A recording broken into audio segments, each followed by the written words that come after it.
everyone. A very warm welcome to each one of you on behalf of Minds by Teacher. Welcome to this webinar series of Guruvar with Guru Sat Guruvar. So we have yet another she is Dr. Priyanka Lokre from Mumbai. She has studied from the renowned college of Mumbai, that is Srimati Chandaben Mohanbhai Patel Homeopathic Medical College, which we commonly refer as CMP Medical College. She has a special interest in diet and nutrition and has done her advanced diet and nutrition course from Mumbai. She runs a very successful homeopathic clinic with a weight loss clinic. She's practicing mind method since last 6 to 7 years. So let's welcome Dr. Priyanka Lokre with a big round of applause. Welcome, Priyanka. Over to you. Everyone, please clap for Priyanka. Thank you. Welcome, Priyanka. Welcome, Priyanka. Good evening, everyone. Thank you, Manisha ma'am, for the warm welcome. And good evening, all the participants. मैं last 6-7 years से mind method से practice कर रही हूँ और I was introduced to mind method by Dr. Liaquat sir when I was in Nashik. तो उनको मिलने से पहले मुझे मतलब mind method के बारे में कुछ भी नहीं पता था. और प्रियंका थोड़ा जोरात बोल. पता. हेलो, आवाज आता है? सर को मिलने से पहले मुझे माइंड मेथड के बारे में कुछ भी पता नहीं था और कभी ऐसे सोचा नहीं था कि इतनी आसानी से भी होम्योपैथी प्रैक्टिस की जा सकती है और इतनी शॉर्ट केस टेकिंग में भी हमें रेमेडी मिल सकती है. तो I am very grateful to God कि मुझे लियाकत सर से मिलाया उन्होंने. और सर को मिलने से पहले फ्रैंकली स्पीकिंग मुझे होम्योपैथी बहुत डिफिकल्ट लगती थी और मुझे लगा नहीं था कि मैं प्रैक्टिस कर सकती थी.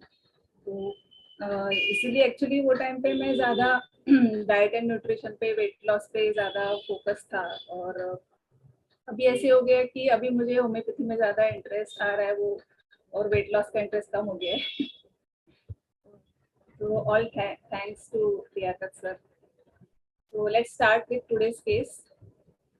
This patient is 46-year female with complaining of insomnia and chest congestion. Insomnia उनको 2-3 महीने से है और chest congestion since last 15 days. तो ये पेशेंट मेरे पास पहले भी कोविड के लिए ट्रीटमेंट ले चुकी थी. पेशेंट स्टार्टेड कि डॉक्टर मुझे ठीक से नींद नहीं आती है 2-3 महीने से और अभी चेस्ट में कंजेशन भी लग रहा है और थोड़े दिनों से मुझे ऐसे लग रहा है कि अंदर से मैं ठीक नहीं हूँ. और मैंने हस्बैंड को भी बोला कि I am not feeling well, तो कुछ अच्छा नहीं लग रहा है मुझे. तो मैंने उसको पूछा डायरेक्टली कि क्या हुआ, कुछ टेंशन है क्या? तो उसने बोला कि हाँ, वैसे मैं तो वैसे भी बहुत स्ट्रेस लेती हूँ और मेरा तो प्रॉब्लम ही है स्ट्रेस का. थोड़ी घर पे कुछ चीज़ें हुई है फैमिली में, प्रॉपर्टी और रिलेशनशिप प्रॉब्लम्स, तो उसके बाद से ये सब कंप्लेंट स्टार्ट हुई है. मेरी सिस्टर जो है वो मेरे से बहुत जेलस है और उसको कुछ राइवलरी टाइप की फीलिंग है. तो मैंने पूछा क्या लगता है फिर उसको लेके. तो उसने बोला कि मुझे लगता है कि ऐसे कैसे, this is very shocking behaviour, उसकी वजह से मैं सो नहीं पा रही. And she started crying. तो बाद में फिर 2 मिनट के बाद वो सेटल हो गई. फिर उसने बोला कि डॉक्टर मेरी स्लीप बहुत डिस्टर्ब हो गई है. तो मैंने उसको बोला कि क्या हुआ, क्यों इतना टेंशन ले रहे हो? तो उसने बोला कि ये सब मेरे लिए बहुत अनएक्सपेक्टेड था. मेरी मदर बेड रिडन है, तो मैं उनको देखने जाती थी, उनको हेल्प करने, उनका पैम्पर्स चेंज करने के लिए जाती थी और मैं बहुत अटैच थी अपने पेरेंट्स से. तो मेरी सिस्टर ने मेरे लिए बहुत बुरा बोला और फिर से वो मतलब शी स्टॉपिंग करने लगी. तो आई वॉज वेरी शॉक कि मेरी मदर ने उसको स्टॉप नहीं किया. उसने उसके मन में मेरे लिए बहुत जेलसी है क्योंकि मेरे हस्बैंड बहुत जेंटलमैन है और सॉफ्ट स्पोकन है और उसके हस्बैंड जो है वो बहुत रैश है. तो उसको बहुत जेलसी है और मेरा भाई भी बहुत एजुकेटेड है, तो उसको इंफीरियरिटी कॉम्प्लेक्स है. और बचपन से ही वो मेरे साथ उसकी जेलसी है, लेकिन कभी मैंने उस बात को कभी दिल पे नहीं लिया. और अभी at this age she is behaving like this. मैंने इतना सब टॉलरेट किया, तो अब जाके मैंने उसको बोला और उसका रोना चालू था. तो मैंने उसको सुनाया तो मम्मी को ये अच्छा नहीं लगा कि तूने उसको क्यों बोला.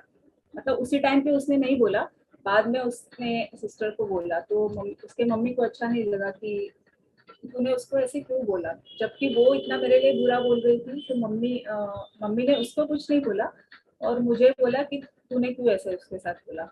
और उसने मुझे यहाँ ऐसे बोला कि मैं मम्मी का मरने का वेट कर रही हूँ, और मम्मी चुप रही ये सब सुन के। उसने मेरे लिए भी बहुत बुरा बोला और मेरे हस्बैंड के लिए भी, जबकि मेरे हस्बैंड तो बहुत अच्छे हैं, मेरी मम्मी से अच्छे से बात करते हैं, बहुत रिस्पेक्ट करते हैं उनका, जब भी मिलते हैं उनके पैर छूते हैं। और कभी उन्होंने मतलब मेरे पेरेंट्स से फाइनेंशियल हेल्प भी नहीं दी। इतना सब होने के बावजूद भी वो मतलब मेरे लिए, मेरे हस्बैंड के लिए मेरी मम्मी भी मतलब ऐसे बोलती थी।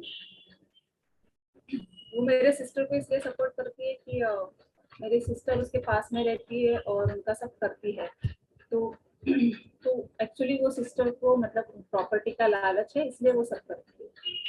और मेरे भाई के साथ भी उसने ऐसे ही किया। मुझे इसलिए ज्यादा बुरा लगा कि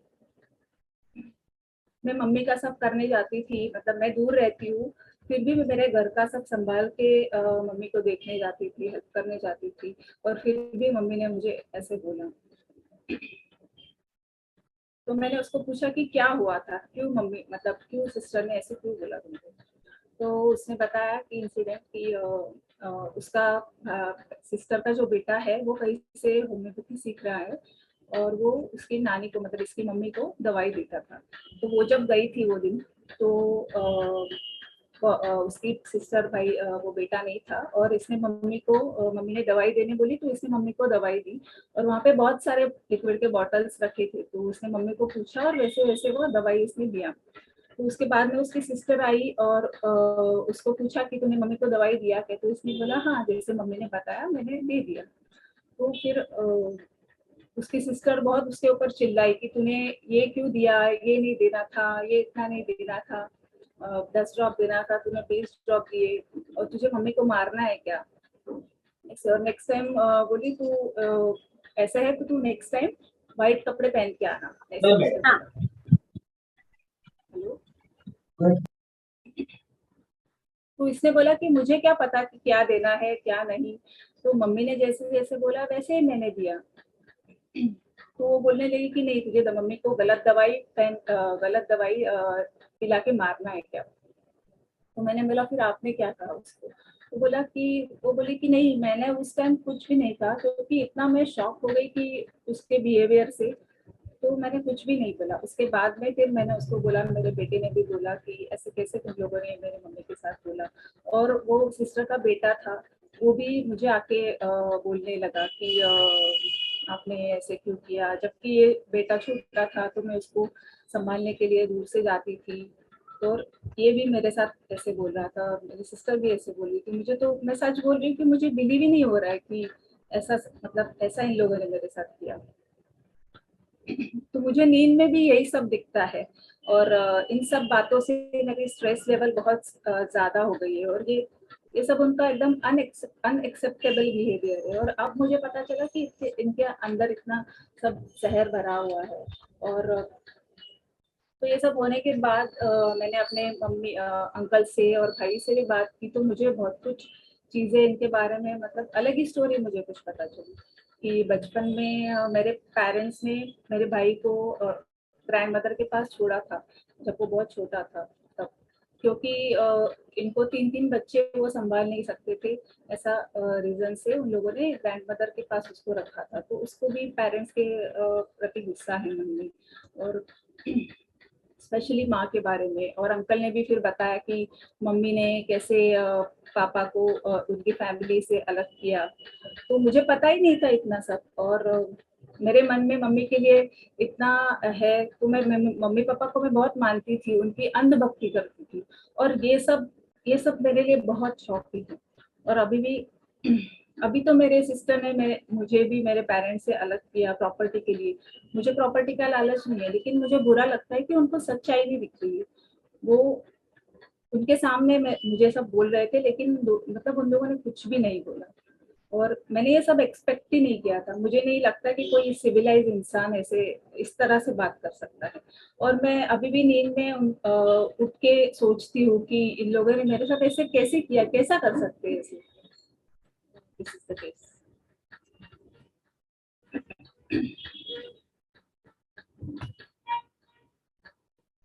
हेलो, केस समझा, सुनाई दिया?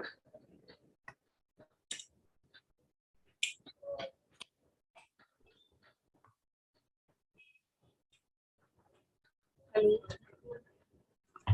Yes madam.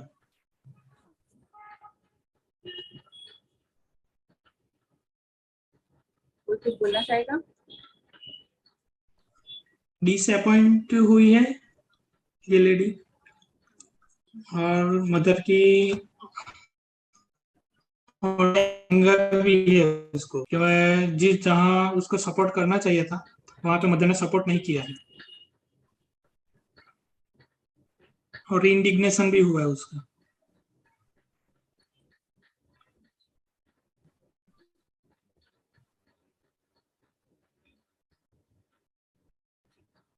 और कोई? Hello ma'am. हेलो। हाँ सर, बोलिए। Yes sir. हाँ मैम, नमस्ते। नमस्ते। मैम इसमें एक तो डिलीजेंस सिगनिंग की अंदर से अच्छा नहीं लगता है, बीमार सा लगता है। दूसरा, वो दूसरों की देखभाल बहुत करती है, केयरफुल ऑफ अदर्स अबाउट। और मैम डिसअपॉइंटमेंट हुई है, एलिमेंट फ्रॉम डिसअपॉइंटमेंट। और मैम एक इसमें रूब्रिक मुझे लग रहा है एस्टोनिस्ट। वो एकदम शॉक हो गई इस प्रकार का व्यवहार देख के। मैम ये मुझे लगा। Very good.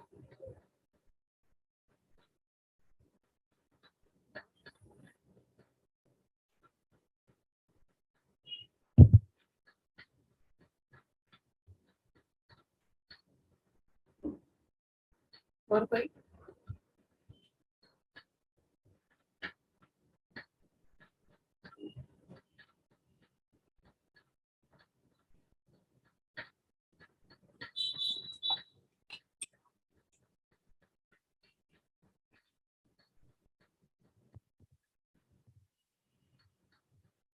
किसी को कुछ बोलना है?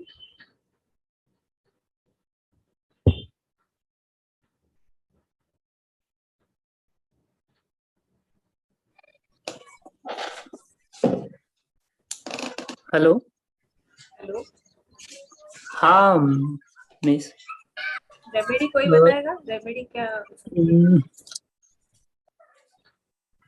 Injustice can not tolerate. Hello. हाँ हाँ। Injustice cannot tolerate, but unable to express emotions.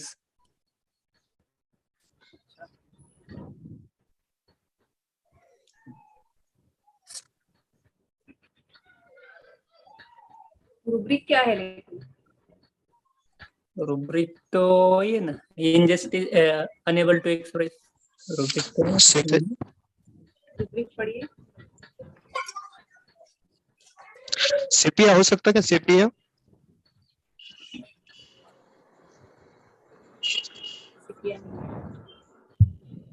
Hello ma'am.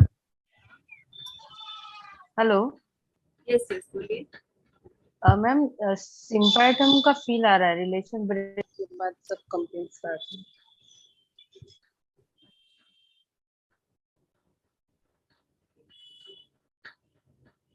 क्या रूब्रिक देंगे फिर आप?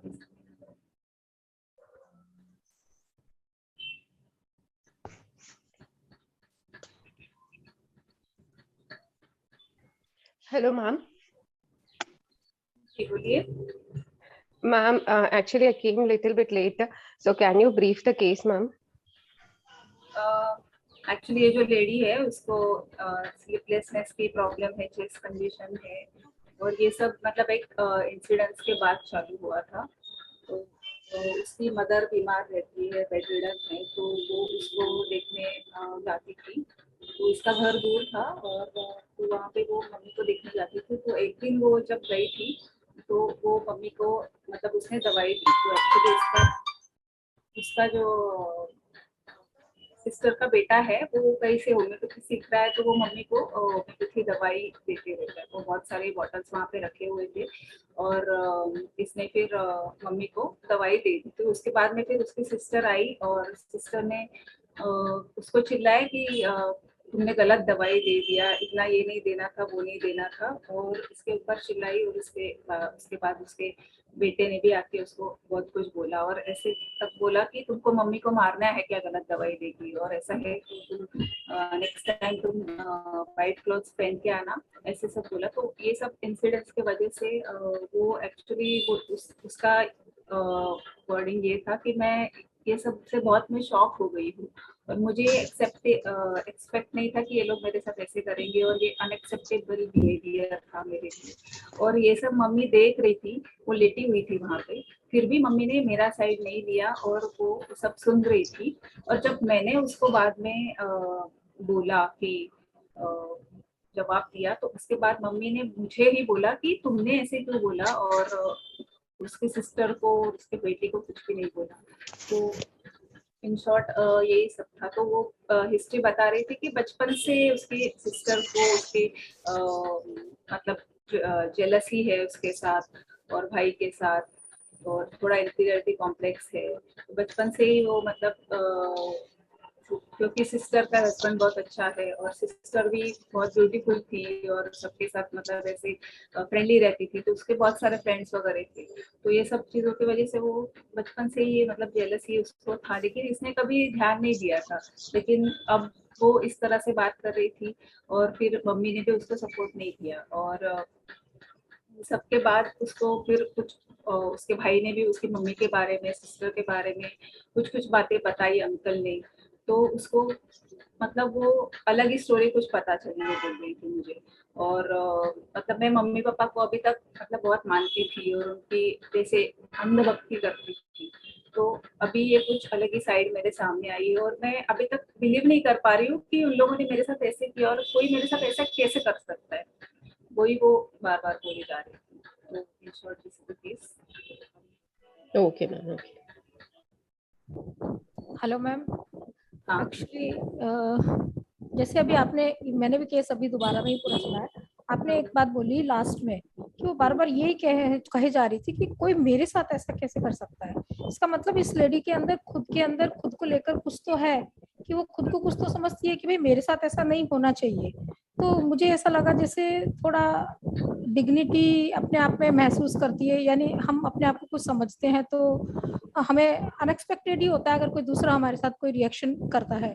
तो अभी एक तो मेरा ये डिग्निटी नहीं, मुझे अगर लेकिन वैसे होता तो वो बचपन से ही वो सिस्टर उसको ऐसी कुछ बातें करती थी, मम्मी को इसके खिलाफ जाके कुछ गलत वगैरह बोलती थी, फिर भी उसने कभी जवाब दिया नहीं या कभी उसके साथ झगड़ा नहीं किया। तो बोली कि मैंने इतने साल तक मैंने उसको टॉलरेट किया है। तो अगर ऐसा रहता, ईगो रहता, तो फिर वो जवाब देती थी ना इतने सालों तक, चुप नहीं रहती। लेकिन मैम मोरल की वजह से भी नहीं दे सकता क्योंकि वो सोचता है कि भाई चलिए ठीक है आपकी बात मैं मान लेती हूँ। तो मुझे इसमें मोटा मोटा तो मैम देखिए ज्यादा मेडिसिन का तो कुछ आइडिया नहीं लग पा रहा है, लेकिन जो रूब्रिक्स मुझे थोड़ा दिख रहा है वो ये एक तो एलिमेंट डिसअपॉइंटमेंट कि वो डिसअपॉइंटमेंट तो हुई है कि ऐसा मेरे साथ में कैसे कर दिया उन लोगों ने। और सिक डिल्यूजन सिक बीइंग का भी कि भाई मुझे ऐसा लग रहा है कि तबीयत मेरी कैसी है। और एक इनजस्टिस कैन नॉट सपोर्ट भी लग रहा है कि ऐसा मतलब मैं गलत थी नहीं, मुझे जैसा बताया गया था वैसा ही तो मैंने किया, वैसी ही तो दवाई दी। तो और माँ को मेरा साइड लेना चाहिए था, फिर माँ को तो एटलीस्ट बोलना चाहिए था कि मैंने बताया है और इसने मुझे तब दिया, इसने खुद से चला के नहीं दिया तो कुछ गलत तो नहीं किया। और एक मुझे ये भी लगा शायद element from anger indignation with, क्यों गुस्सा तो है उसमें मैम, क्योंकि वो आपके साथ में भी जिस हिसाब से बोल रही है ना उसके अंदर गुस्सा है। भले ही वो उनको उस वक्त नहीं कह पाई थी और बाद में उसने कहा जरूर, उसके बेटे ने भी कहा, लेकिन वो चीज उसको लगी तो है और वो उससे निकली तो नहीं है, उसी वजह से सारा एलिमेंट चल रहा लगी है। लेकिन उसका रिएक्शन मतलब उसका एक्सप्रेशन क्या था, वो बार बार जो बोल रही थी। वो अगर बार बार बोल रही तो हर्ट तो हुई है मैम, शायद एग्जैक्ट फील तो नहीं पकड़ पा रहे, वो तो आप ही बताएंगे मैम। हेलो बोलिए।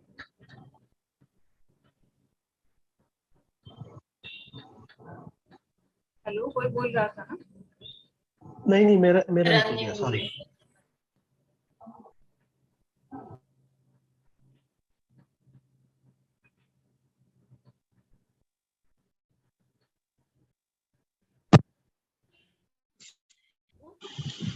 एपिया किसी ने बोला था ना? हाँ, तो इसका मतलब कोर क्या लग रहा है उसका? क्या उसको एग्जैक्ट उसका फीलिंग क्या था और उसका एक्सप्रेशन क्या था? मैम उसको उसके प्राइड को थोड़ा डिस्टर्ब हुआ ऐसे लग रहा है मुझे, like no one is with her, तो उसको थोड़ा वैसा फील हुआ होगा, नैट्रम्योर जैसा लग रहा है। Hello ma'am. हाँ बोलिए मैम, मुझे भी नैट्रम्योर जैसा लग रहा है, थोड़ा सा नेग्लेक्टेड का फील आ रहा है और थोड़ा जेलेसी भी लग रहा है, जेलेसी वुमेन बिटवीन, और वीपिंग सॉबिंग जैसे आपने बताया वो रो रही थी तभी, और एलिमेंट्स फ्रॉम डिसअपॉइंटमेंट तो है ही, delusion seeking, elements from indignation, तो ये सब अगर कंसिडर करते हैं तो नैट्रम्योर डीडी नक्सवमी का भी आ रहा है साथ में, पर नैट्रम्योर ज्यादा लग रहा है।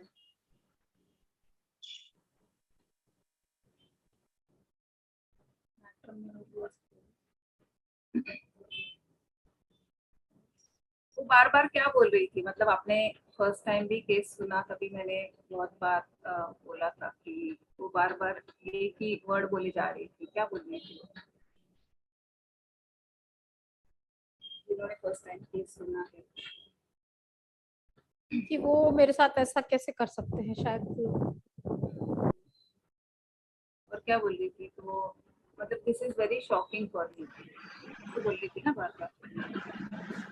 अभी तक मुझे हेलो मैम, यस इसमें एलिमेंट्स फ्रॉम डिसीव्ड बीइंग आ सकता है क्या?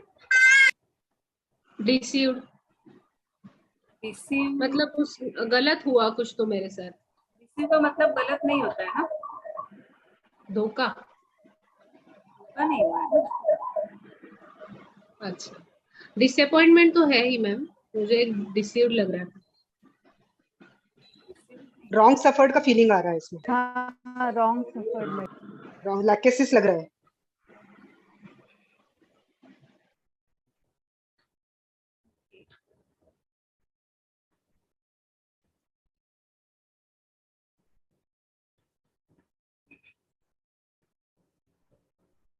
तो मैं बोल रही थी कि वो जो बार बार बोल रही थी कि शॉक, आई एम शॉक, वही कम से कम उसने 4 बार तो बोला होगा केस में कि आई एम शॉक तो उसको शॉक लगा है ना,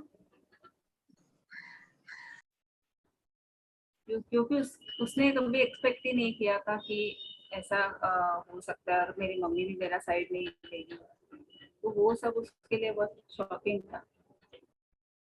इतना सब करने के बावजूद और ये सिस्टर मेरे को ऐसा बोल रही हूँ और मेरा कोई गलती नहीं है क्योंकि ऐसे लोग मेरे साथ बिहेव कर रहे हैं।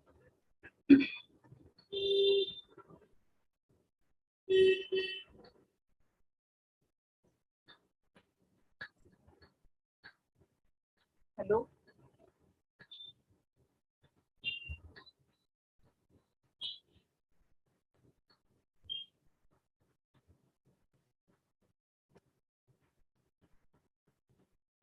हेलो, बोलूँ मैं एनालिसिस? अनीता, प्रियंका बोल बेटा, व्यवस्थित बोलती थी। You are handling it very well, go ahead. बिंदास बोला मैडम, एकदम भारी।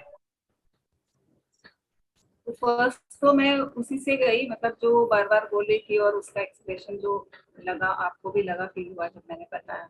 तो एक तो वो बोल रही थी कि मैं मतलब शॉक हो गई हूँ, तो मतलब शॉक तो उसको तो शॉक ही लगा था ना उसको कि ऐसे कैसे, उसने बोला भी कि ऐसे कैसे कर सकते हैं मेरे साथ वो लोग, अनएक्सेप्टेबल है। तो शॉक ही था उसके लिए वो, और ये शॉक के बाद से उसको प्रॉब्लम चालू हो गई। तो सिंपल मैंने रुपये किया पहले एलिमेंट्स फ्रॉम शॉक, और एक कंप्लीट रेपर्टरी में कंप्लीट डायनेमिक्स में एक शॉक का बहुत अच्छा उन्होंने मतलब रूब्रिक दिया है।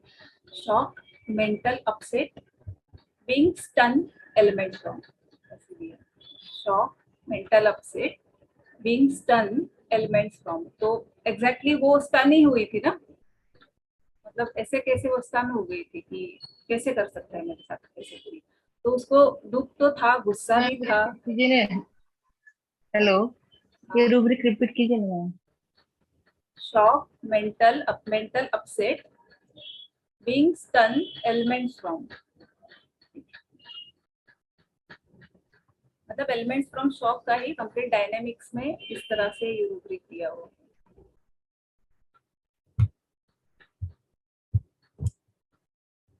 और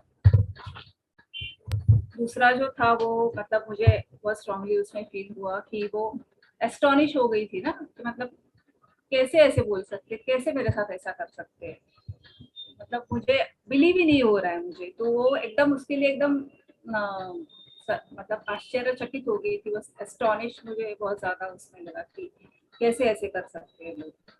तो astonish was the second rubric. और जैसे सबने बोला कि वो स्टार्टिंग में बोली थी कि मुझे अच्छा नहीं लग रहा है, मुझे मतलब ठीक नहीं लग रहा है, बीमार लग रहा है। तो डिलीजन सिक बीइंग, क्योंकि मतलब उसको बीमार लग रहा है, नॉट फीलिंग वेल ऐसे उसको लग रहा था।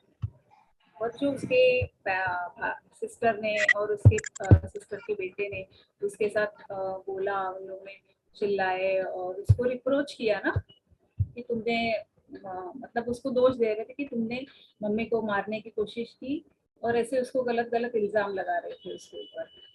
तो एलिमेंट्स फ्रॉम रिप्रोचेस और ऑफेंड, मतलब ऑफेंड हो गई ना वो उसके वजह से, ऐसा सब बोलने से वो ऑफेंड हो गई। तो एलिमेंट्स फ्रॉम ऑफेंडेड, तो बहुत सारे इसमें एलिमेंट्स थे। और एक ऑब्जर्वेशनल रूब्रिक था कि वो टेबल पे एकदम ऐसे आगे आके मतलब बैठी थी थोड़ा, तो क्लिंगिंग पर्सन और फर्नीचर मैंने लिया था। और एक जो उसने बोला था नींद के बारे में कि नींद में मैं उठ के बैठ जाती हूँ, और नींद में मैं मेरे सामने, आंखों के सामने ये सब चीजें मेरे आंखों के सामने आती है, और मेरी स्लीप उसकी वजह से मतलब डिस्टर्ब हो जाती है। तो स्लीप का एक रूब्रिक है, स्लीप डिस्टर्ब विजन्स बाय। क्या रेमेडी आ रहा है? रेमेडी तो अभी फेस कर सकते हैं। मैम स्ट्रैम, एस्टोनिश में 2-3 ही मेडिसिन है, उसमें स्ट्रैम ही प्रोमिनेंट है। इफेक्ट ही नहीं कर सकते थे स्ट्रैम। यस, मतलब स्टार्टिंग में भी मैंने ऐसे जस्ट कोई भी सुनेगा तो ज्यादा करके नेट्रम्यूज, स्टैप, ये सब दिमाग में आएगा। इंडिग्नेशन हमारे दिमाग में सब ज्यादा करके पहले वही आता है ना, ऐसे कुछ इंसिडेंट्स हुआ तो। लेकिन वो पेशेंट जो बोल रही थी उस पे भी ध्यान देना है। तो वो बार बार वही बोल रही थी ना, शॉक बोल रही थी। शॉक तो आना ही चाहिए ना अपने रूब्रिक में, मतलब एनालिसिस में शॉक तो आना ही चाहिए। तो एस्टोनिश मैम लास्ट रूब्रिक कौन सा लिया था? स्लीप वाला लिया था, स्लीप मेरी डिस्टर्ब विजन्स बाय, मतलब वो आंखों के सामने उसके सब विजन्स आ रहे थे, उसकी वजह से उसकी स्लीप डिस्टर्ब थी।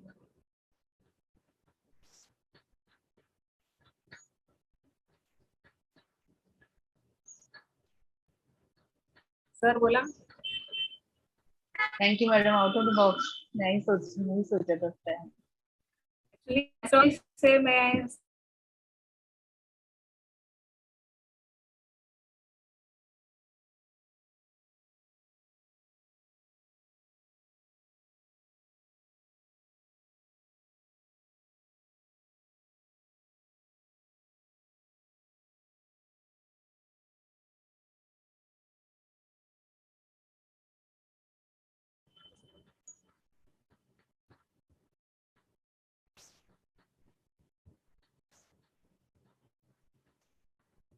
कोई क्वेश्चन है?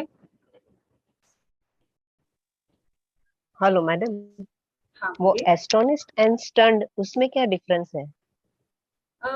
एस्टोनिश स्टन में डिफरेंस नहीं है, लेकिन वो रूब्रिक शॉक का है। जो स्टन वर्ड आता है वो शॉक का रूब्रिक है, और बीइंग स्टन ऐसे उसमें दिया है। तो एस्टोनिश का मीनिंग क्या होता है कि जैसे बोलते हैं ना, भौचक्का रह जाना, और आश्चर्यचकित, भौचक्का हिंदी में बोलते हैं हम लोग। तो मतलब वो बिलीव ही नहीं कर पा रहे थे कि ऐसे कैसे किया उन लोगों ने मेरे साथ, ऐसे बिलीव ही नहीं कर पा रही हूँ मैं। तो वो एस्टोनिश है। और स्टन का मीनिंग इसमें क्या है? स्टन का मीनिंग सिमिलर मीनिंग है, लेकिन वो तो शॉक वाले रूब्रिक में था, तो वो भी यहाँ पे ये केस में फिट हो गया। एलिमेंट्स फ्रॉम शॉक में सिंथेसिस में स्ट्रैमोनियम नहीं है, कंप्लीट में है, और कंप्लीट डायनेमिक्स में ये डिफरेंट रूब्रिक दिया हुआ है। सन मतलब स्तब्ध ना,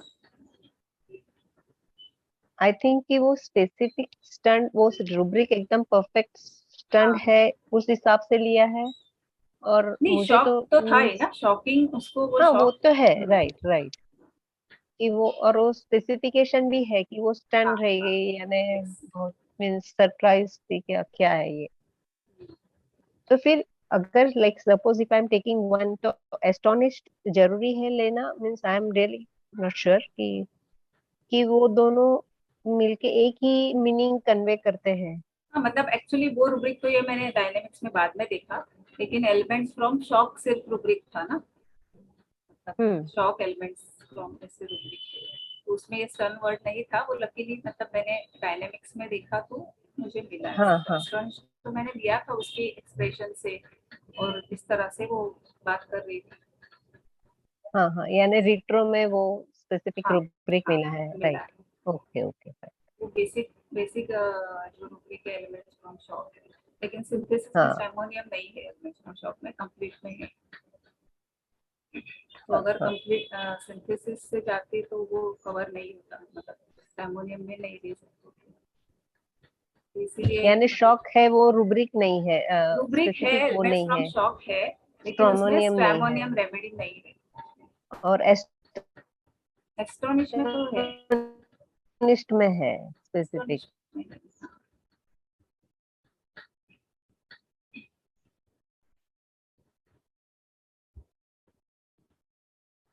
और किसी को कुछ सवाल? Hello ma'am. हाँ बोलिए। मैम ये क्लिनिक में आके पेशेंट कैसे क्लिंगिंग करता है, ये थोड़ा बता दीजिए। क्लिंगिंग मतलब क्लिंग का मतलब क्या होता है कि हम लोग किसी चीज को कस के पकड़ते हैं ना, क्लिंग करते हैं। जैसे बच्चा माँ की गोद में ऐसे अगर हम लोग पास चल रहे हैं या ऐसे नीचे झुक रहे हैं तो वो पकड़ लेता है ना, कस के पकड़ लेता है, तो उसको हम लोग क्लिंग बोलते हैं। तो क्लिंगिंग टू पर्सन और फर्नीचर में क्या है कि वो टेबल मतलब क्लिंग में एक्सप्रेशन कैसे रहेगा कि पेशेंट एकदम टेबल पे आके मतलब पूरा टेबल के साथ ही बैठेगा, टेबल को एकदम पकड़ के बैठेगा या टेबल के ऊपर हाथ रख के एकदम बैठेगा। तो क्लिंगिंग में दो रूब्रिक्स है, एक तो क्लिंगिंग टू पर्सन और फर्नीचर। तो इस तरह से तो हम लोग डायरेक्ट मतलब देख के लेते हैं, और क्लिंगिंग टू पर्सन और फर्नीचर एक अलग तरह से भी, मेटाफोर से भी हम लोग लेते हैं। तो मैंने तो उसको डायरेक्ट रूब्रिक लिया था। और क्लिंगिंग ग्रास एट अदर्स भी रूब्रिक है, जिसमें ग्रास मतलब क्या, ग्रास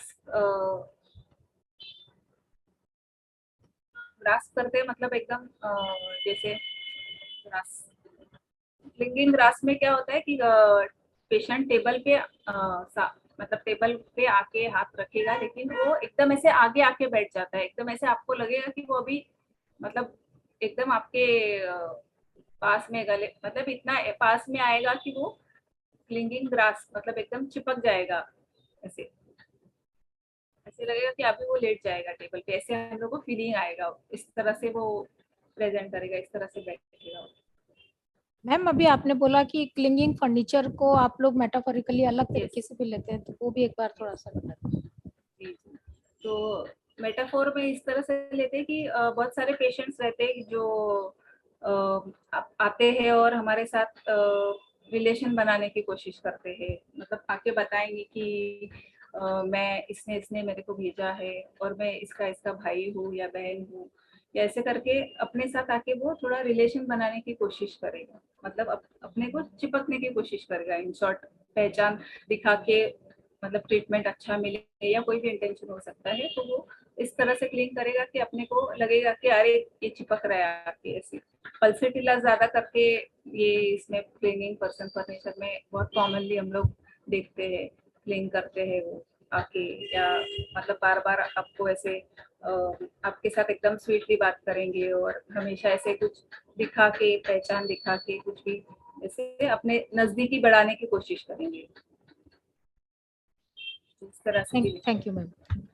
मैम वैसे आपने जो इस केस को पकड़ा ना, वो हमको बहुत अच्छा लगा। तो जो एस्टोनिश लिया आपने, और मतलब शॉकिंग, जो बार बार पेशेंट रिपीट कर रहा था, उसी चीज पर हम लोगों का ध्यान नहीं गया। तो मैम अलग केस था। Thank you ma'am.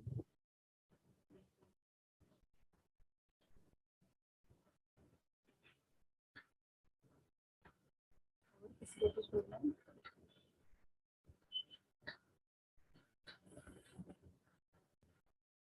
Hello sir, कुठे आहे? प्रियाकर बोला सर, आहे बोला. मी थोडासा एक्सप्लेन करा ना, क्लिंगिंग पर्सन फर्निचर आणि ग्रास. क्लिंगिंग ग्रास आणि क्लिंगिंग पर्सन फर्निचर कोण एक्सप्लेन करणार? मी करू. हा म्हणजे मी केलं, पण तुम्ही अजून चांगलं करू. Clinging grass, what is the difference between clinging? What is grass? Grass is like you grasp somebody. है ना? You like this, you hold somebody, grasp. है ना? Now I grasp, now I hold. ऐसा बोलते हैं ना अपन, बच्चे खेल रहे, तो now I'm grasping you. Grasp is like you hold totally. पकड़ लेना. जैसे पेशेंट नहीं पीछे पड़ जाते, यार आप ही ठीक करो, मैं आप ही से दवाई लूंगा. They will not get up in the consulting, like even if your consultation is done, they don't leave. You feel कि यार ये क्या गले पड़ा हुआ है. Clinging grasp, after a while you get irritated. Okay, in clinging grasp, the physician starts feeling little irritated that this man is such a pylon. Okay, and clinging person furniture, person of furniture. Furniture मतलब क्या? Something which is useful, used only when it is to be used. Otherwise, it is lying somewhere. Anything now, just this is a furniture. Okay, now I'm using it only when I'm keeping the pen. I keep it, it's done. This is a furniture now. This is, what is this? Posters. And this is a furniture. Now when I'm having tea, I keep this, I keep the cups on that, otherwise is kept. ये पड़ा है उसकी जगह पे. Okay. So it's a useful tool. Use anything which is useful. Okay, inanimate object which is useful, inanimate. Okay, and once your work is done, it's lying. So person or furniture. So means what? Means the person is like furniture, clinging to person or furniture. Okay, or means what? This or that. So the person is like the furniture. To the person who is holding it, to the person to whom he is holding is like a furniture. Useful. So whenever there is use, you will hold on to that person, otherwise leave him. उसका तो ध्यान भी नहीं देगा फिर उसका. You won't care also for him. So patients, like whenever needed, they will come, they will be very sweet, they will be behind you, and then once the work is done, to call my call. That is clinging person furniture. Simple. Okay. Hello. I hope I'm clear about it, right? Hello. You all understood? Thank you sir, समझ में आया sir. Okay, बेटा. Sir मेरा एक question है. Hello. हाँ बोलिए.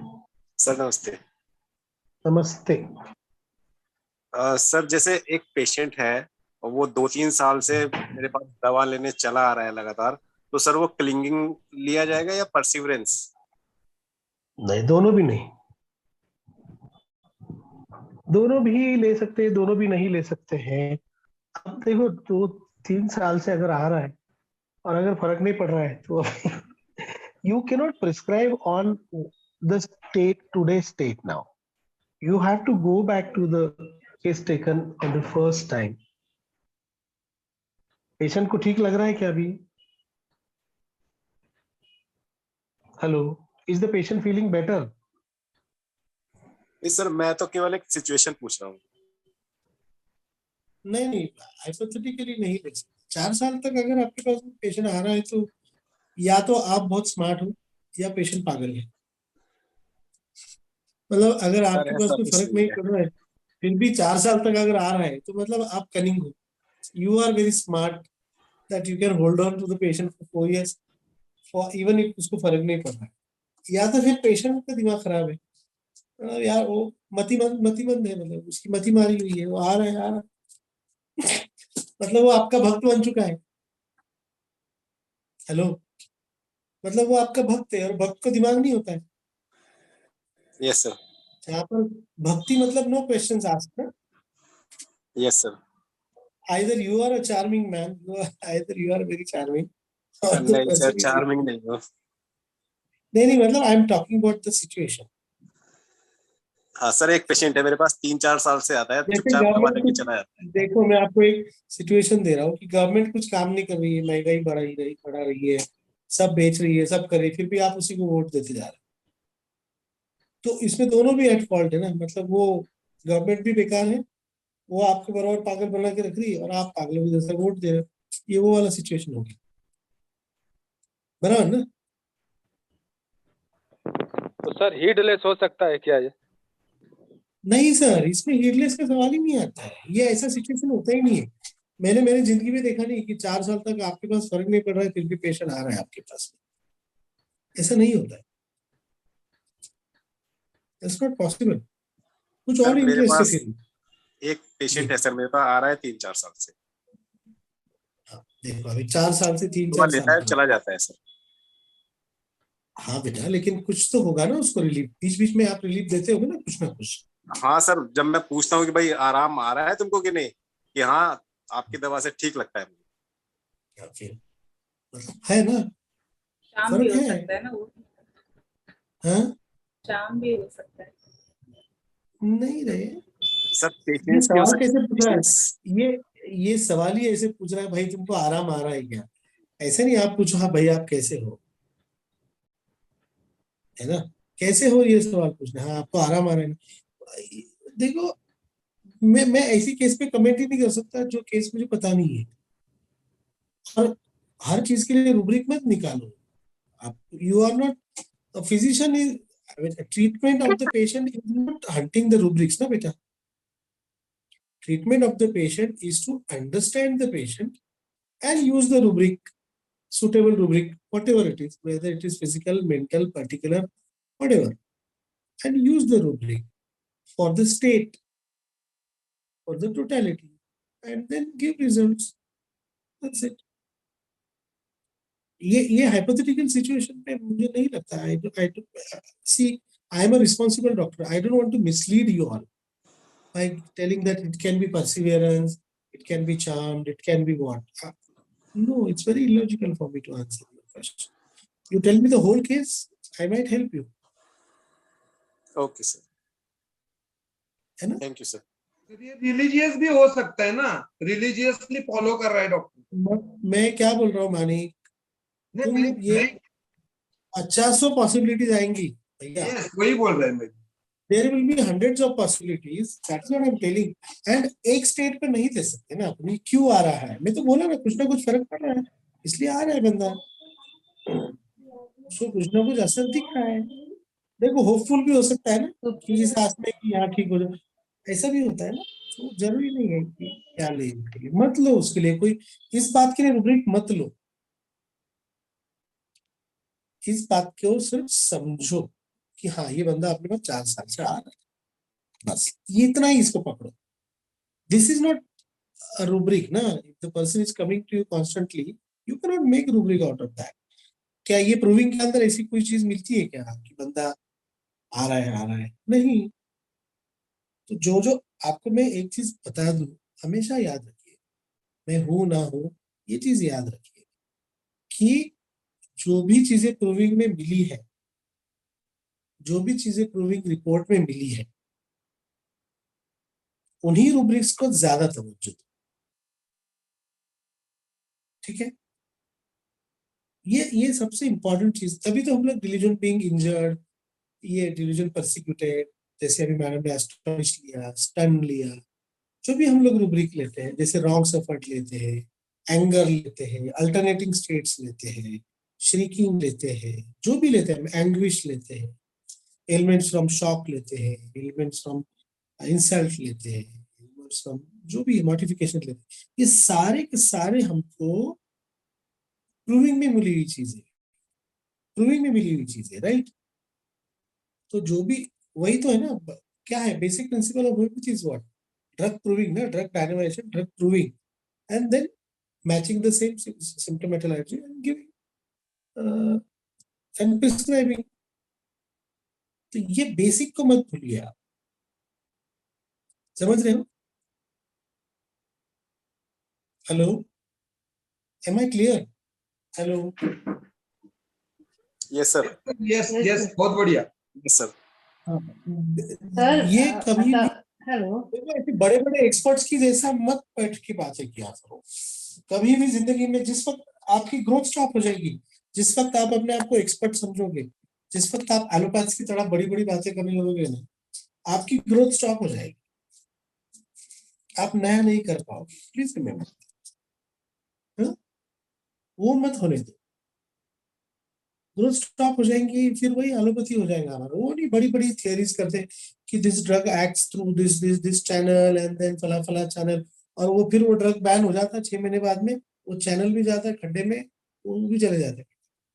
ऐसा नहीं होने देना हम। We are not intellectuals at all. Hanuman ने कहीं बोला है dare to be intellectual, dare to be intelligent? Doctor Hanuman ने तो सीधे सीधे क्वालिटीज ऑफ द फिजिशियन बता दी। These are the qualities of physician has to acquire, that's it. क्या होती वैशाली? सर ते रॉंग सफर एकदा समजून सांगा ना, कन्फ्यूज होते इंजुरी बीइंग इंजर्ड आणि रॉंग सफर. अरे इंजुरी बीइंग इंजर्ड मतलब उसको हानि पहुंच रही है, नुकसान हो रहा है। रॉन्ग सफर मतलब रॉन्ग के अपोजिट क्या है? Right right. राइट राइट को हिंदी में क्या बोलते हैं? सही। सही। सही मतलब मेरे साथ गलत हुआ, तुमने मेरे साथ सही नहीं किया बॉस, ये हो गया रॉन्ग सफर। समझे? तुमने मेरे साथ गलत किया। अब इंजुरी मतलब तुमने नुकसान पहुंचाया, इस बीमारी के कारण मुझे ये नुकसान हो रहा है, इतना पैसा खर्चा हो रहा है, बुखार आया तब से बदन दर्द हो रहा है, काम नहीं कर पा रहा हूँ, खाना नहीं खा पा रहा हूँ, सीधे चल नहीं पा रहा हूँ, टॉयलेट नहीं जा पा रहा हूँ, ये हो गया बीइंग इंजर्ड। जब से बुखार आया है वजन कम हो रहा है, जब से ये जोड़ों का दर्द आ रहा है मैं चल नहीं पा रहा हूँ, मेरी चिड़चिड़ होने लग गई है, मेरे काम पे असर हो रहा है, this is being injured, simple. Wrong suffer मतलब बॉस गलत किया आपने, ये दवाई तो ठीक करने के बजाय उल्टा कर रही है डॉक्टर साहब, ये कैसी दवाई दे दी? आपने जो बोला कि सीने का खांसी चले जाएगी, अब तो निमोनिया होगा मेरे को, this is wrong suffer.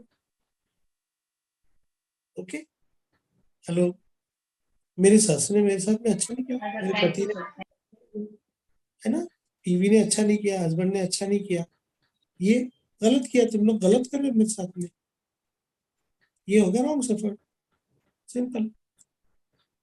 Sir extra vegan और डिल्यूजन इनलार्ज में एक बार सर।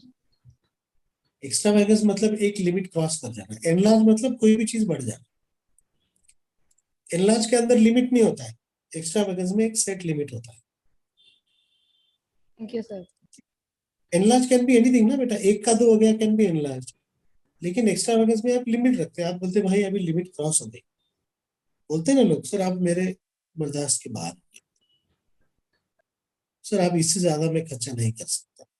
जैसे अपना लिमिट होता है ना, 5 बज गए, अब 5 बजे से ज्यादा नहीं पढ़ा सकता, दैट इज एक्स्ट्रा वेगस। अगर पेशेंट बोलते हैं कई बार कि सर बहुत बहुत बहुत ज्यादा दर्द है, तो सर फिर इसको इस लैंग्वेज को मत लो ओके सर, मत लो, इस पे मत बनाओ जनाब। मैं आपको क्या बोला कि पेशेंट जो बोलता है ना, उस पे आप रूब्रिक्स बनाना बंद करो।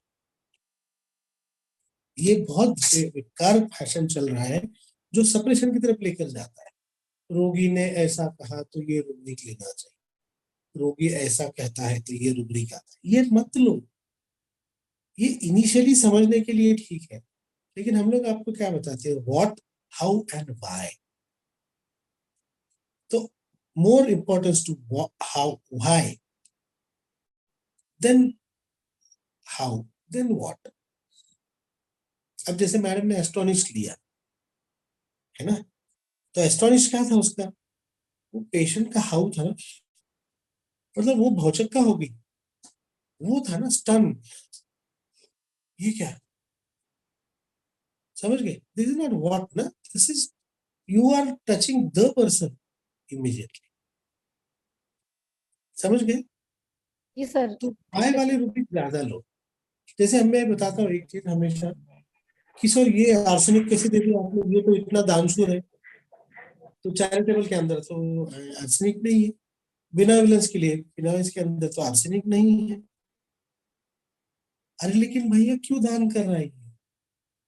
क्योंकि उसको वो चाहता है कि भैया मेरे पाप धुल जाए, या तो फिर ये कि यार पता नहीं आगे चल के हमसे भी हम किसी की मदद करेंगे तो कोई हमारी मदद करेगा, तो ये एंजाइटी सैल्वेशन हो गया कि मैं मुक्ति चाहता हूँ, ये सिंपैथेटिक हो गया, सिंपल, बराबर ना? अब सिंपैथेटिक के अंदर तो आर्सेनिक है, देखो सिंपैथेटिक में आर्सेनिक है क्या? नहीं है। अब क्यों नहीं है? बिकॉज उसको क्या है, वो उसका मेन क्या है, एंजाइटी सैल्वेशन। भैया मेरी मुक्ति होनी चाहिए, मेरे भी पुण्य का खाता थोड़ा बढ़ना चाहिए, तो उसके लिए मेरे पुण्य करना चाहिए, ये उसका ऑब्जेक्टिव रिजनेबल हो गया, ये उसका एंजाइटी सैल्वेशन हो गया। तो आप तो चैरिटेबल लोगे या बिनाविलेंस लोगे? तो charitable is what, benevolence is what in this case. तो you have to take why. Okay, religious affections के अंदर आर्सेनिक है, इनफैक्ट रिलीजियस इन चिल्ड्रन में आर्सेनिक है। तो जो बंदे को बचपन से रिलीजियसनेस पढ़ाया गया हुआ है, उसके लिए सबसे पहले क्या चीज आएंगी? हेवन एंड हेल, जन्नत और दोजख, मुक्ति, पाप पुण्य, ये कल्पनाएं ज्यादा आएगी। तो जो भी आप बहुत अच्छा, आप रेपर्टरी को स्मार्टली पढ़ो। Religious affections too occupied with religion in children, there are only 8 remedies. So these 8 remedies will be concerned about their salvation. They will be more concerned about morals. They will be more concerned about pap punya. Some will have morals, some will not have morals. Some will feel the anxiety for salvation. Some will some might become criminal. Some will go to moral feeling want of क्या है, बचपन में पढ़ाया गया भगवान ऐसा होता है वैसा है, कुछ नहीं है, मैं नहीं मानता, वो चला गया मोरल फीलिंग वन टॉप में। और कोई बोलेगा कि नहीं नहीं होता है, मैं देखा हूँ। मतलब जिसको अच्छा तजुर्बा आ गया वो सेंसिटिव टू मोरल की तरफ चला जाएगा, जिसको बुरा तजुर्बा आया वो मोरल फीलिंग वन टॉप की तरफ जाएगा,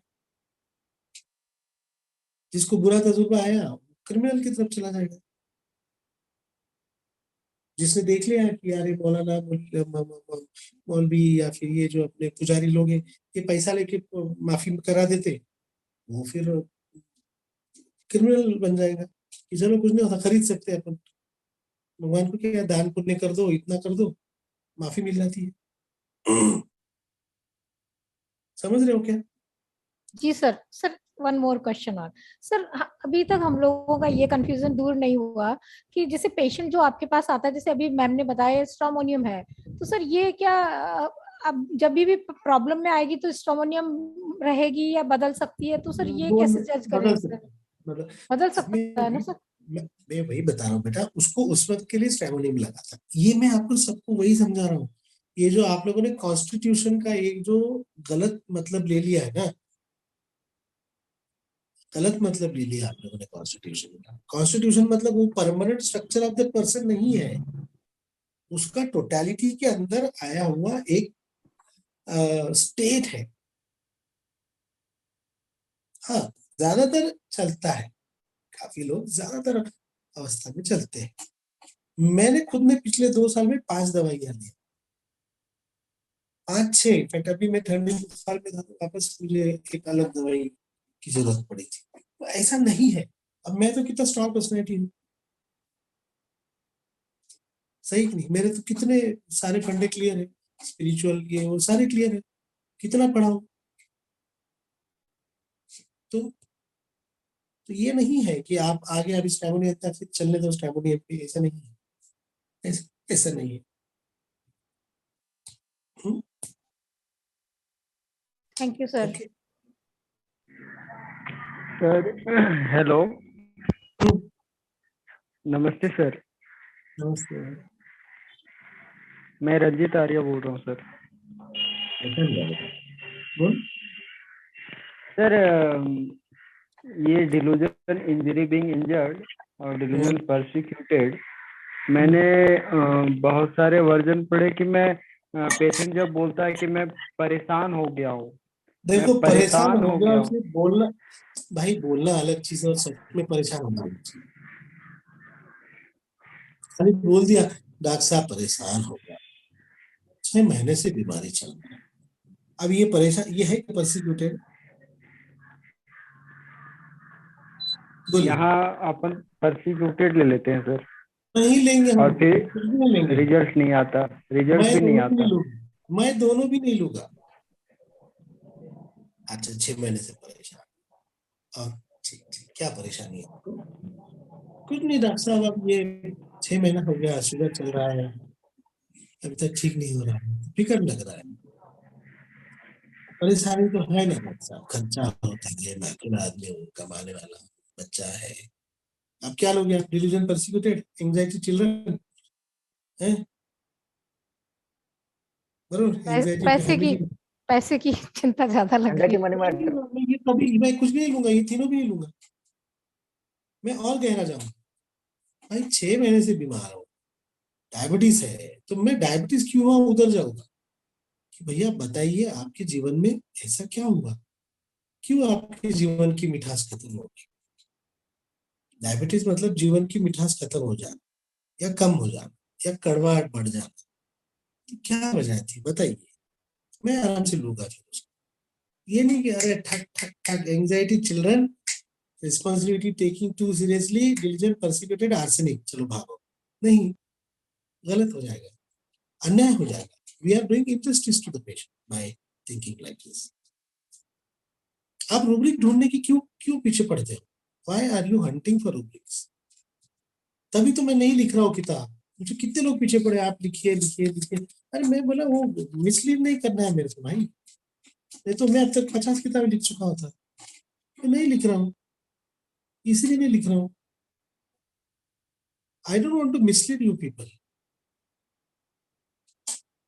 आप में लूंगा कि भैया क्या वजह होती है, इसकी जीवन की मिठास क्यों खत्म हो गई, फिर बोलेगा कि भाई ऐसा हो गया कि मेरा पैसा खत्म हो गया, ये जो भी होगा, फिर हम उधर जाए। फिर उसमें पैसा भी लॉस हो गया, चलो कोविड के अंदर पैसा बहुत लॉस हो गया, सबका हो, आपने उसको किस तरीके से फाइट किया, आप उसको किस तरीके से ले रहे हैं? एक ही बार आपका मनी लॉस हो गया और आपको डायबिटीज हो गया, मतलब आप वीक कॉन्स्टिट्यूशन। सर एक बार नहीं हुआ, 5-6 बार मेरी जिंदगी में, अब बार बार ये हो रहा है कि मेरा मुझे लोग फंसा रहे हैं, मतलब ये बार बार फंस रहा है। तो ये क्यों फंस रहे हैं? नहीं सर मेरे से किसी का दर्द नहीं देखा जाता, मैं मदद कर देता, दोस्तों के अंदर ये कर देता।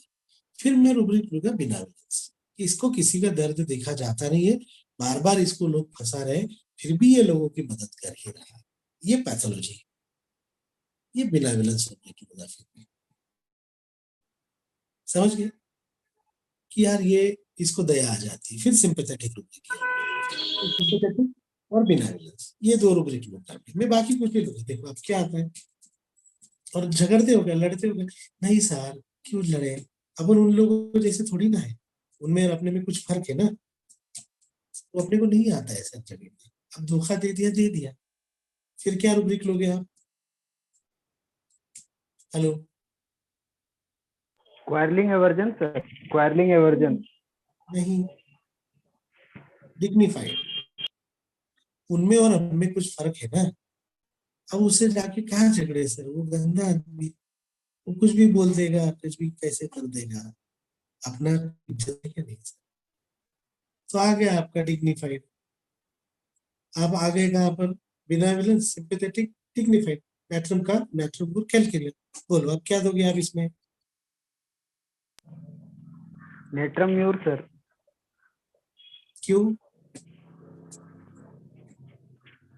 उसको एक्सक्लूसिव बन के रहना है ना। नेट्रम सेल्फलेस बंदा होता है और नेट्रम म्यूर सेल्फलेस नहीं होता, सेल्फिश होता है ये। फिर अभी आप ये नहीं होता है, ये जो आप कर रहे हो ना कि ये सेल्फलेस नहीं होता है, ऐसा नहीं है। मतलब उसके अंदर जो 2-3 लोग सेल्फलेस है, बाकी सब सेल्फिश है, ऐसा नहीं है, समझे क्या? यहाँ पर आप गलती कर देते हो। मैं उसको नेट्रम काट दूंगा। क्यों नेट्रम काट दूंगा पता है? सेल्फ डिनायल सर, अपने से ज्यादा दूसरे के लिए कर रहा है। नहीं, बिल्कुल नहीं, सेल्फ डिनायल भी नहीं है।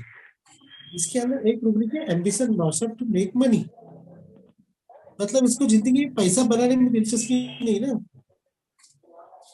हेलो, और फिर तो बहुत पढ़ना पड़ेगा। हाँ, तो यही तो बेटा, इंसान की तरह सोचो ना, रूब्रिक की तरह क्यों सोच रहे, रेपर्टरी की तरह क्यों सोच रहे। नेट्रम काट इसलिए दूंगा क्योंकि उसमें एक रूब्रिक है ambition loss to make money, मतलब उसको पैसा बनाने में दिलचस्पी नहीं है, उसको खाली जीवन जीना है, एक साधारण सा डिग्निफाइड सामान्य इंसान जैसा जीवन जीना है उसको, जो लोगों की मदद करे। और एक साधारण सा अपेक्षा होती है उसके लोगों से कि लोग भैया आप ले रहे हो तो मुझे वापस करें ताकि मैं और किसी की मदद कर पाऊं। आपने मुझे डुबाया भी तो मैं फिर भी पैसा कमाऊंगा और फिर मैं मदद करता ही चलने वाला हूँ। पैसा बनाने वाला आदमी बोलेगा कि नहीं, एक बार आ गया अब नहीं मैं किसी की मदद करता, छोड़ो यार, समझ गए? उसको पैसा रखना है, इसको नहीं दिलचस्पी पैसा बनाने में। आ रहा है लोगों के काम आ रहा है, मेरे काम आ रहा है, बच्चों के काम आ रहा है, चलते चलो आगे। ये हो गया नेट्रम का। Very very deep thinking sir, बहुत excellent sir. This is very simple thinking. उसके लिए ना आपको जोशी बनने की जरूरत है, ना शास्त्री बनने की जरूरत है, ना सैयद बनने का जरूरत है। समझ गए ना? ये जो बड़े बड़े पंडित लोग हैं हर जाति के, वो ऐसा बनने का जरूरत ही नहीं है। एक साधारण अच्छे इंसान बनो तो आपको सिंपल सोच आ जाएगी। समझ गए? सर डिलीजन इंजरी और परसिक्यूटेड कैसे लेना है बता दीजिए। क्या बोला? डिलीजन इंजर्ड और परसिक्यूटेड कब लेना है वो बता दीजिए। परसिक्यूटेड मतलब आप देखो, परसिक्यूशन ये हुआ करता था कि जब बाइबलिकल जो इरा था पहला राजे रजवाड़े के टाइम में, तो जब किसी को अगर पनिशमेंट देते थे ना तो उसको ऐसा क्रॉस पे बांध के रखते थे, और कोई भी आ रहा है कोड़े मार रहा है चला जाए, कोई भी आ रहा है कोड़े मार रहा है चला जाए, कोई भी आ रहा है कोड़े मार रहा है चला जाए। ये हो गया परसिक्यूटेड, मतलब कोई ना कोई तकलीफ दे ही रहा है, थोड़ा हो रहा है तकलीफ दे रहा है, थोड़ा हो रहा है तकलीफ दे रहा है। ये हो गया परसिक्यूटेड। इंजुरी मतलब साधारण, थोड़ा सा, सर बुखार आया, बुखार के कारण बदन दर्द हो रहा है, सर सर्दी हो गई, सर्दी से सर फटा रहा है, सर्दी से बदन टूट रहा है, ये क्या हो गया? ये हो गया बीइंग इंजर्ड। और परसिक्यूटेड उसके आगे, परसिक्यूटेड मतलब सर सर्दी ने हैरान कर दिया, परेशान कर दिया, कुछ नहीं कर पा रहा, सर दर्द हो रहा है, बदन दर्द हो रहा है, खर्चा हो रहा है, चिड़चिड़ हो रहा है, सादा मोबाइल नहीं देख पा रहा हूँ सर। ये हो गया परसिक्यूटेड। ठीक है, तो उसके आगे जाएगा, थैंक यू सर, उसके आगे टॉर्मेंट। परसिक्यूट मतलब पीछे लग गया, सिंपल है। तो इंजुरी, परसिक्यूशन, टॉर्मेंट और एंग्विश। सर टॉर्मेंट में कैसा कैसा एक्सप्रेशन होगा? बहुत ज्यादा आगे, बहुत सर क्या बताऊं, 22 से सर इतना तकलीफ होता है, इतना जलन होता है, टॉयलेट में मैं ऐसा थोड़ा भी टॉयलेट नहीं कर नहीं पा रहा, खाना नहीं खा रहा हूँ सर उसके वजह से, फिर भी जाना तो है ना, सबसे पहले उठ के टॉयलेट, सोचता भी हो तो तकलीफ, आके लेट नहीं पाता, क्या खाऊं क्या पीऊं समझ में नहीं आ रहा, क्या करे सर,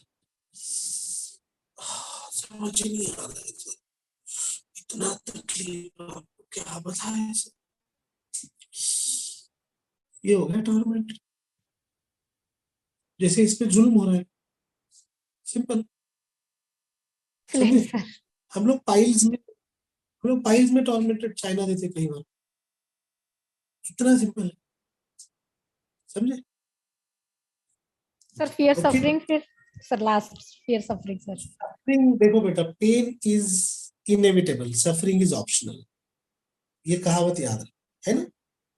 ये दर्द आपके हाथ में नहीं है, उसको आपने कितना लेना है। तो suffering is your inner state of mind, suffering is optional. आपने कितना सफर कर लेना है वो आपके हाथ में है ना। जैसे अभी suffering can be taken as sir, आपने देखो ना क्या है ये, कैसा अरेंजमेंट करके रखा हुआ है। आपने बोला 10 बजे प्रोग्राम शुरू होने वाला है, 11 बज गए सर, और फैन भी नहीं चल रहा है।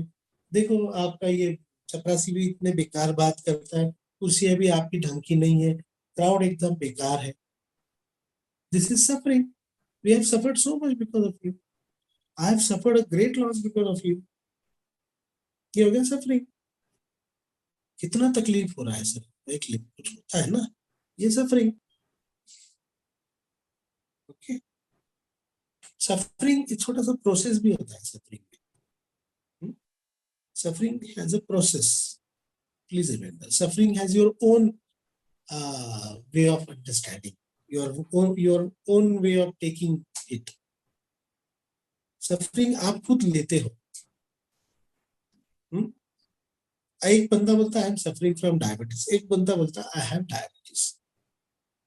अंडरस्टूड?